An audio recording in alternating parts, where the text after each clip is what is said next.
রোজ আমার জল টানতে আর ভালো লাগে না। কি আর করবো বল মা, আমারই কি আর ভালো লাগে, তুই বল। বুঝি তো। আচ্ছা মা, বাবাকে বললে আমাদের বাড়িতে একটা কুয়ো কেটে দিবে না? তাহলে সেটা থেকে আমরা রোজ খাবার জল, রান্নার জল পেতাম। মারে, কুয়ো কাটার জন্য অনেক টাকার দরকার হয়, আর এমনিতেও তোর বাবা অসুস্থ। বাজারে শাকসবজি বিক্রি করে যা পায় তাই দিয়ে কোনো মতে সংসার চালায়। হ্যাঁ মা, তোমার অনেক কষ্ট, আমি জানি। মা মেয়ে কথা বলছিল আর হাঁটছিল, এমন সময় রাস্তায় একটা পচা পেঁপে দেখতে পায়। দেখো দেখো মা, একটা পেঁপে পড়ে আছে। এই বলে ছুটকি হাত দিয়ে দেখে পেঁপেটা পচে গেছে। পচা পেঁপে মা, ফেলে দে ফেলে দে। দাঁড়াও মা, দেখো পেঁপেটা পচে গেছে, কিন্তু পেঁপের বিচিগুলো কত সুন্দর রয়েছে। চলো একটা কাজ করি, এই বিচিগুলো নিয়ে গিয়ে আমাদের বাগানে লাগাবো। আচ্ছা মা, তাহলে নিয়ে চল। ছুটকি তখন পচা পেঁপেটা নিয়ে বাড়িতে যায়। কলসিটা রেখে বলে, মা, আমি সবজির বাগানে গেলাম, এই পেঁপের বীজগুলো লাগিয়ে আসি।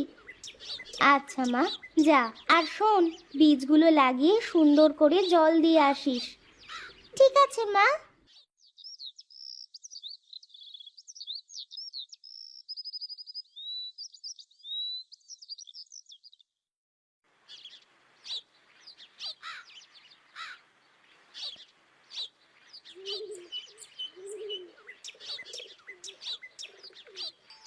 যাক, বীজ লাগানো শেষ হলো, এবার যাই, জল নিয়ে এসে বীজগুলোই দিয়ে দিই।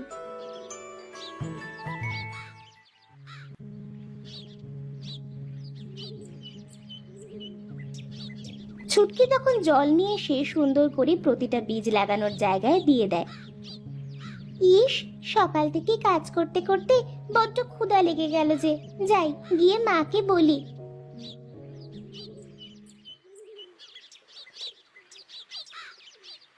এই বলে ছুটকি কাঁচি আর কলসি নিয়ে বাড়িতে ফিরে আসে।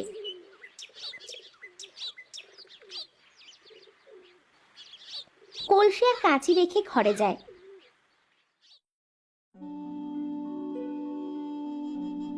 মা মা, আমার না খুব ক্ষুধা লেগেছে গো, আমাকে কিছু খাইতে দাও।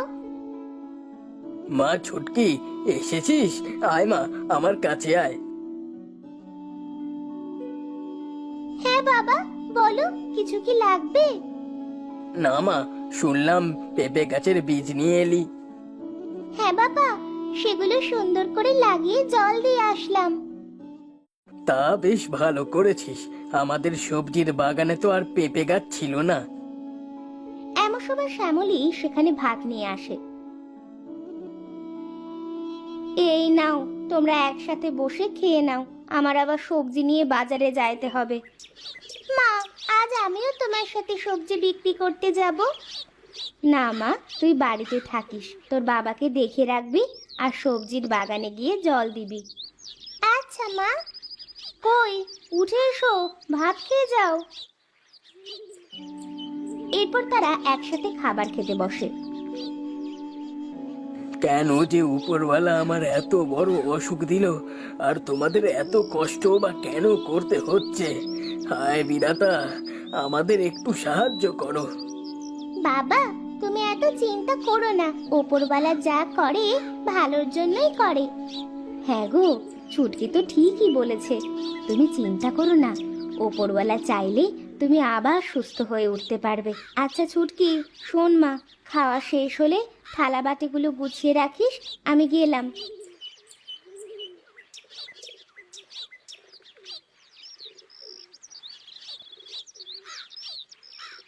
এই বলে শ্যামলী সবজির বাগানে যায়।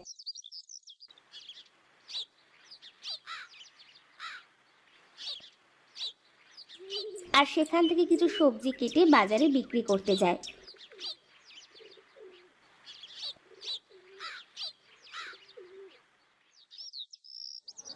নিয়ে যান নিয়ে যান, তাজা তাজা সবজি, নিজের বাগানের তাজা তাজা সবজি। তা কত করে তোমার সবজি? আটে 20 টাকা, 20 টাকা। আমাকে 2 আঁটি দাও দেখি।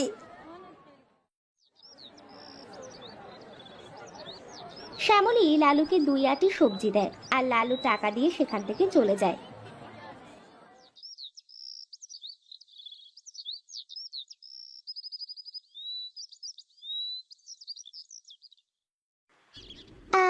আমাদের বাগানে কত সুন্দর সবজি হয়েছে।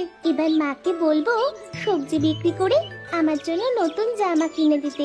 যাই যাই, গাছগুলোতে জল দিই, রোদ পড়ছে।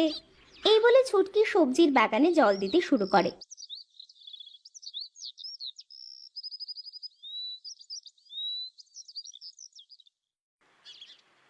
ছুটকি মা, ও ছুটকি মা। হ্যাঁ ঠাকুমা, বলো, কিছু বলবে? আমাকে কিছু সবজি দিবি মা? বাড়িতে গিয়ে রান্না করে খেতাম। কাছে টাকা পয়সা কিছুই নাই যে সবজি কিনবো। ও, এই কথা। আচ্ছা, তুমি একটু দাঁড়াও, আমি এখনই সবজি কেটে দিচ্ছি। এই বলে ছুটকি সব গাছ থেকে একটা একটা করে সবজি তুলে বুড়িকে দেয়। এত সবজি দিচ্ছিস কেন রে? এই সব সবজি তুমি নিয়ে যাও।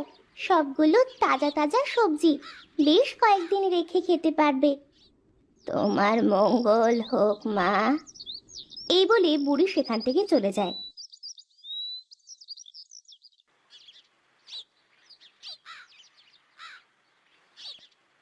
ছুটকি বাড়িতে ফিরে যায়।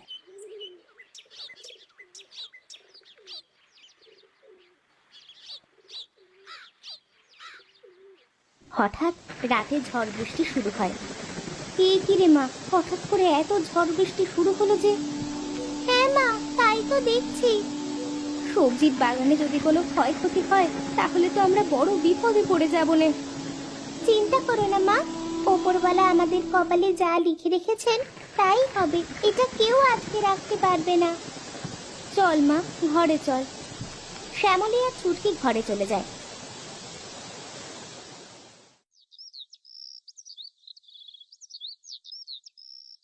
পরের দিন সকালে ছুটকি আর শ্যামলী সবজির বাগানে যায়। গিয়ে দেখে রাতের ঝড় বৃষ্টিতে সবকিছু ভেঙে চুরে রেখে গেছে। হায় হায় হায়, এ কত বড় সর্বনাশ হলো আমাদের। হায় হায়, বিধাতা, তুমি আর কত কষ্ট দিবে আমাদের? মা, ও মা, তুমি আর কাঁদিও না। চলো না, আমরা আবার নতুন করে সবজির বাগান শুরু করি। হ্যাঁ রে মা, কান্না করে আর কি করব? কষ্ট যদি থাকে কপালে, কে আর আটকাবে? ছুটকির হঠাৎ নজর যায় পেঁপের বীজ যেখানে লাগিয়েছিল সেখানে। দেখো মা, দেখো, কাল বীজগুলো লাগাতে লাগাতে আজ গাছ বের হয়েছে। হ্যাঁ, তাই তো দেখছি, আর অনেক গাছ তো হয়েছে। মা, বলছি কি, এবার না হয় আমরা পেঁপের বাগান তৈরি করি। তুই বলছিস যখন, ঠিক আছে, তাই করি, চল।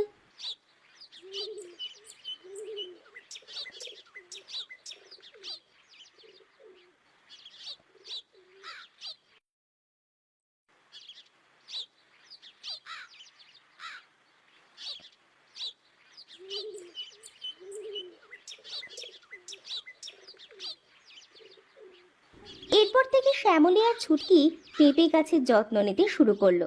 প্রতিদিন তারা মা মেয়ে মিলে পেঁপে গাছে জল দিত।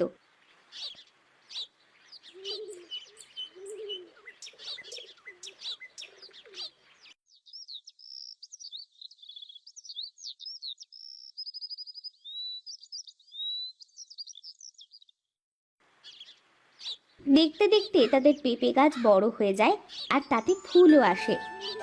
দেখেছো মা, দেখেছো, পেঁপে গাছে কত ফুল এসেছে।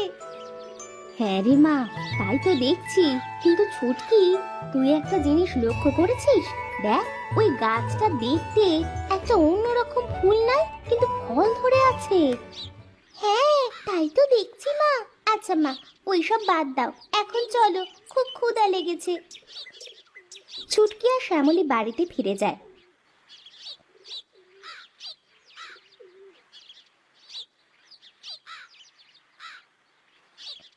এসছো তোমরা? হ্যাঁ বাবা, এই তো আসলাম। জানো বাবা, কি হয়েছে? কি হয়েছে মা? বাবা, আমাদের পেঁপে গাছে ফুল এসেছে, কিন্তু একটা গাছ বাদে ওই গাছটায় পেঁপে ধরে আছে। ও, এই ব্যাপার। ও কিছু না মা, হয় এমন কিছু কিছু গাছে ফুল ছাড়া ফল আসে, এ নিয়ে চিন্তা করিস না। আচ্ছা, তাহলে তোমরা থাকো, আমি তোমাদের জন্য খাবার আনছি।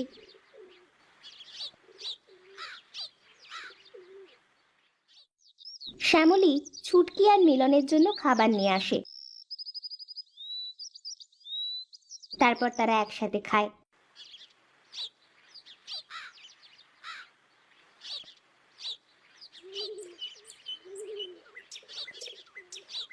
খাওয়া শেষ করে ছুটকি বাগানে যায়।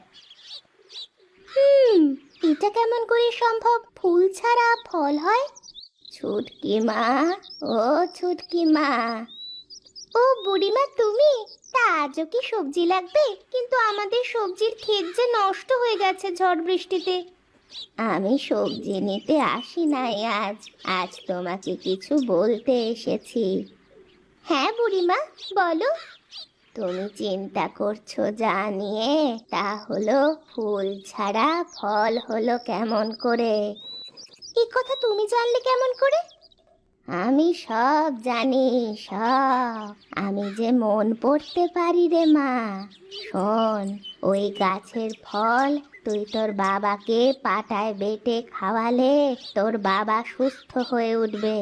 তাছাড়াও যে কোনো রোগের ওষুধ হিসাবে তুই ওই গাছের পেঁপে খাওয়াতে পারবি। তুমি সত্যি বলছো বুড়িমা?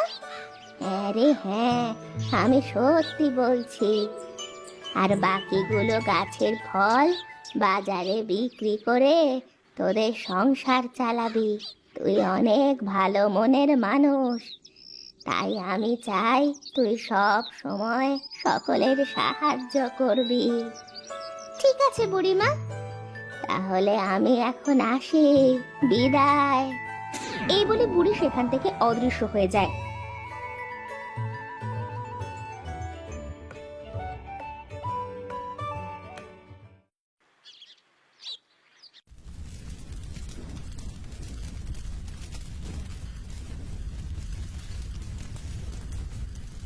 এ কি মা, তুই এত ছোট পেঁপে গাছ থেকে পেড়ে কি করছিস? ছুটকি তখন সব কথা শ্যামলীর কাছে খুলে বলে। সত্যি বলছিস মা? হ্যাঁ মা, আমি সত্যি বলছি।